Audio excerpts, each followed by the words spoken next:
Hi friends, welcome to my mini vlog. ಇವತ್ತು ಮಂಗಳವಾರ ಆಗಿರೋದ್ರಿಂದ ಫ್ರೆಂಡ್ಸ್ ಎಲ್ಲ ಸೇರಿಕೊಂಡು ಚಾಮುಂಡಿ ಬೆಟ್ಟಕ್ಕೆ ಹೋಗೋಣ ಅಂತ ಅಂದ್ಬಿಟ್ಟು ಪ್ಲ್ಯಾನ್ ಮಾಡಿದ್ವಿ.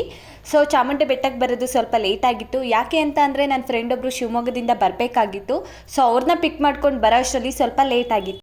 ಸೊ ಮೇಡಮ್ ಅವರು ಕುಂಕುಮ ಹಚ್ತೀನಿ ಅಂತ ಅಂದ್ಕೊಂಡಿದ್ರಂತೆ. ಸೊ ಕುಂಕುಮ ಹಚ್ಲಿಕ್ಕಂತ ಅವ್ರು ರೆಡಿ ಆಗ್ತಾಯಿದ್ರು.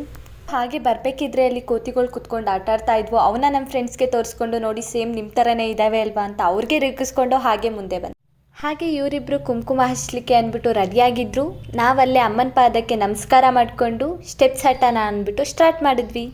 ಹಾಗೆ ಇವರಿಬ್ಬರಂತೂ ಫಸ್ಟು ಜೋಶಲ್ಲಿ ಹಚ್ಕೊಂಡು ಬರ್ತಾಯಿದ್ರು. ಈ ಮೇಡಮ್ ಅವರಂತೂ ನಾನು ಫಸ್ಟ್ ಹಚ್ಕೊಂಡು ಹೋಗ್ತೀನಿ ಅಂತ ಮುಂದೆ ಹೋಗ್ತಾ ಇದ್ರು.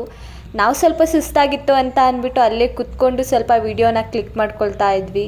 ಮಧ್ಯದಲ್ಲಿ ಸ್ವಲ್ಪ ಮಳೆ ಬರ್ತಾಯಿತ್ತು. ಅಂತೂ ಬಂದ್ವಿ ನಂದಿ ಹತ್ರ ಪ್ರದಕ್ಷಿಣೆ ಹಾಕಿ ಅಲ್ಲಿ ಸ್ವಲ್ಪ ಹೊತ್ತು ಟೈಮ್ ಸ್ಪೆಂಡ್ ಮಾಡಿ ವಿಡಿಯೋ ಕ್ಲಿಕ್ ಮಾಡಿಕೊಂಡು ಮತ್ತೆ ಸ್ಟೆಪ್ಸ್ ಹಟ್ಟೋಣ ಅಂದ್ಬಿಟ್ಟು ಸ್ಟಾರ್ಟ್ ಮಾಡಿದ್ವಿ. ಅಂತೂ ಇಂತೂ ಫೈನಲಿ ಹತ್ಕೊಂಡು ಬಂದೇ ಬಿಟ್ವಿ ಬೆಟ್ಟದ ಮೇಲೆ. ಇವರಿಬ್ಬರಂತೂ ಫುಲ್ಲು ಸುಸ್ತಾಗೋಗ್ಬಿಟ್ಟಿದ್ರು ಪಾಪ. ಅಂತೂ ಇಂತೂ ಬೆಟ್ಟ ಹತ್ತಿದ್ವಿ. ನನಗಂತೂ ಕುಂಕುಮ ಹಚ್ಚಿ ಫುಲ್ಲು ಸುಸ್ತಾಗೋಗಿತ್ತು. ಮನಸ್ಸಿಗೆ ಬೇಜಾರಾಗಲಿ ಸಂತೋಷ ಆಗಲಿ ಮನಸ್ಸಿಗೆ ಬರೋದು ಒಂದೇ, ನಡೀರಿ ಚಾಮುಂಡಿ ಬೆಟ್ಟ ಹತ್ತೋಣ ಅಂತ. ಅದೇ ಥರ ನನಗಾಗಿರೋ ಸುಸ್ತೆಲ್ಲ ಮರೆತು ಅಮ್ಮನ ನೋಡೋಕ್ಕೆ ಮುಂದೆ ಹೋದ್ವಿ. ಏನು ಮಾಡೋದು, ನಾವು ದೇವಸ್ಥಾನಕ್ಕೆ ಬರೋ ಅಷ್ಟರಲ್ಲಿ ಮಧ್ಯಾಹ್ನ ಆಗಿತ್ತು. ಟೆಂಪಲ್ ಬೇರೆ ಕ್ಲೋಸ್ ಆಗಿತ್ತು. ಮತ್ತೆ ರೀಓಪನ್ ಆಗೋದು 4 ಗಂಟೆಗೆ ಅಂತ ಅಂದರು. ನಾವೇನು ಮಾಡೋದು ಅಂತ ಯೋಚನೆ ಮಾಡ್ತಾ ದೇವಸ್ಥಾನದ ಮುಂದೆ ನಿಂತ್ಕೊಂಡು ಒಂದೆರಡು ಫೋಟೋಸ್ ಕ್ಲಿಕ್ ಮಾಡಿಕೊಂಡು ಹಸಿವಾಗ್ತಿತ್ತು ಅಂತ ಊಟ ಮಾಡೋಕ್ಕೆ ಹೋಟೆಲ್ಗೆ ಹೋದ್ವಿ. ಹೋಟೆಲ್ಗೆ ಬಂದು ನಮಗೇನೇನು ಬೇಕೋ ಆರ್ಡರ್ ಮಾಡ್ಕೊಂಡು ತಿಂದ್ವಿ. ತಿನ್ನೋ ಅಷ್ಟರಲ್ಲಿ ಆಲ್ರೆಡಿ ಲೇಟಾಗಿ ಹೋಗ್ಬಿಟ್ಟಿತ್ತು ಅಂತ ಮತ್ತೆ ದೇವಸ್ಥಾನದ ಕಡೆಗೆ ಹೊರಟ್ವಿ. ದೇವಸ್ಥಾನದ ಹತ್ರ ಬಂದು ನೋಡಿದ್ರೆ ಫುಲ್ಲು ರಶ್ ಆಗೋಗಿತ್ತು. ಕ್ಯೂ ಬೇರೆ ಅಷ್ಟು ಉದ್ದ ಇತ್ತು. ಸೊ ಏನು ಮಾಡೋದು, ಕ್ಯೂವಲ್ಲೇ ಹೋಗಬೇಕು ಅಂತ ಲೈನಲ್ಲಿ ನಿಂತ್ಕೊಂಡ್ವಿ. ಅಂತೂ ದೇವಸ್ಥಾನದ ಒಳಗಡೆ ಬಂದ್ವಿ. ದೇವಸ್ಥಾನದೊಳಗಡೆ ಹೋಗಿ ಅಮ್ಮನ ದರ್ಶನ ಮಾಡಿಕೊಂಡು ಅಲ್ಲಿಂದ ಹೊರಗಡೆ ಬಂದ್ವಿ. ಸೊ ಅಲ್ಲೇ ಏನಾದರೂ ಸ್ನ್ಯಾಕ್ಸ್ ತಿನ್ಕೊಳ್ಳೋಣ ಅಂತ ಅಂದ್ಬಿಟ್ಟು ಸ್ವೀಟ್ ಕಾರ್ನ್ ತೊಗೊಂಡು ತಿನ್ಕೊಂಡು ಮತ್ತೆ ಮನೆ ಕಡೆ ಹೋಗೋಣ ಅಂತ ಅಂದ್ಬಿಟ್ಟು ಸ್ಟೆಪ್ಸ್ ಹತ್ರ ಬಂದ್ವಿ. ಸ್ಟೆಪ್ಸ್ ಇಳಿದಿದ್ದಂಗೆ ಬಜ್ಜಿ ಘಮ ಘಮ ಅಂತಿತ್ತು. ಆ ಸ್ಮೆಲ್ಗೆ ಬಜ್ಜಿ ತಿನ್ನಬೇಕು ಅನಿಸ್ತು. ಅಲ್ಲೋಗಿ ಬಜ್ಜಿ ತಿನ್ಕೊಂಡು ಮುಂದೆ ಹೋದ್ವಿ.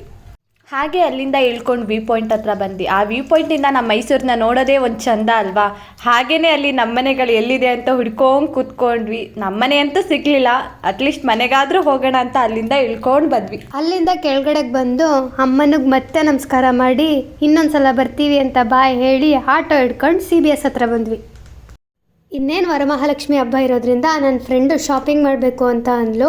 ಅದರಿಂದ ನಾವು ಡೈರೆಕ್ಟ್ ಸುಮಂಗಲಿ ಸಿಲ್ಕ್ ಹೋದ್ವಿ. ಅಲ್ಲಿ ತುಂಬ ಕಲೆಕ್ಷನ್ಸ್ ಇತ್ತು. ನಾವು ಅದನ್ನೆಲ್ಲ ನೋಡಿ ಅದರಲ್ಲಿ ಒಂದು ಸ್ಯಾರಿನ ಸೆಲೆಕ್ಟ್ ಮಾಡಿಕೊಂಡು ಅಲ್ಲಿಗೆ ನಮ್ಮ ಶಾಪಿಂಗ್ನ ಎಂಡ್ ಮಾಡಿದ್ವಿ. ವ್ಯಕ್ತಿಯನ್ನು ನೋಡಿ ಮಾಡುವ ಸ್ನೇಹಕ್ಕಿಂತ ವ್ಯಕ್ತಿತ್ವವನ್ನು ನೋಡಿ ಮಾಡುವ ಸ್ನೇಹ ಶಾಶ್ವತ ಅಂತ ಹೇಳ್ತಾ ಇವತ್ತಿನ ನಮ್ಮ ವ್ಲಾಗನ್ನು ಎಂಡ್ ಮಾಡ್ತಾ ಇದ್ದೀನಿ ಫ್ರೆಂಡ್ಸ್. ಮತ್ತೆ ಇನ್ನೊಂದು ವ್ಲಾಗಲ್ಲಿ ಸಿಗೋಣ. ಬಾಯ್.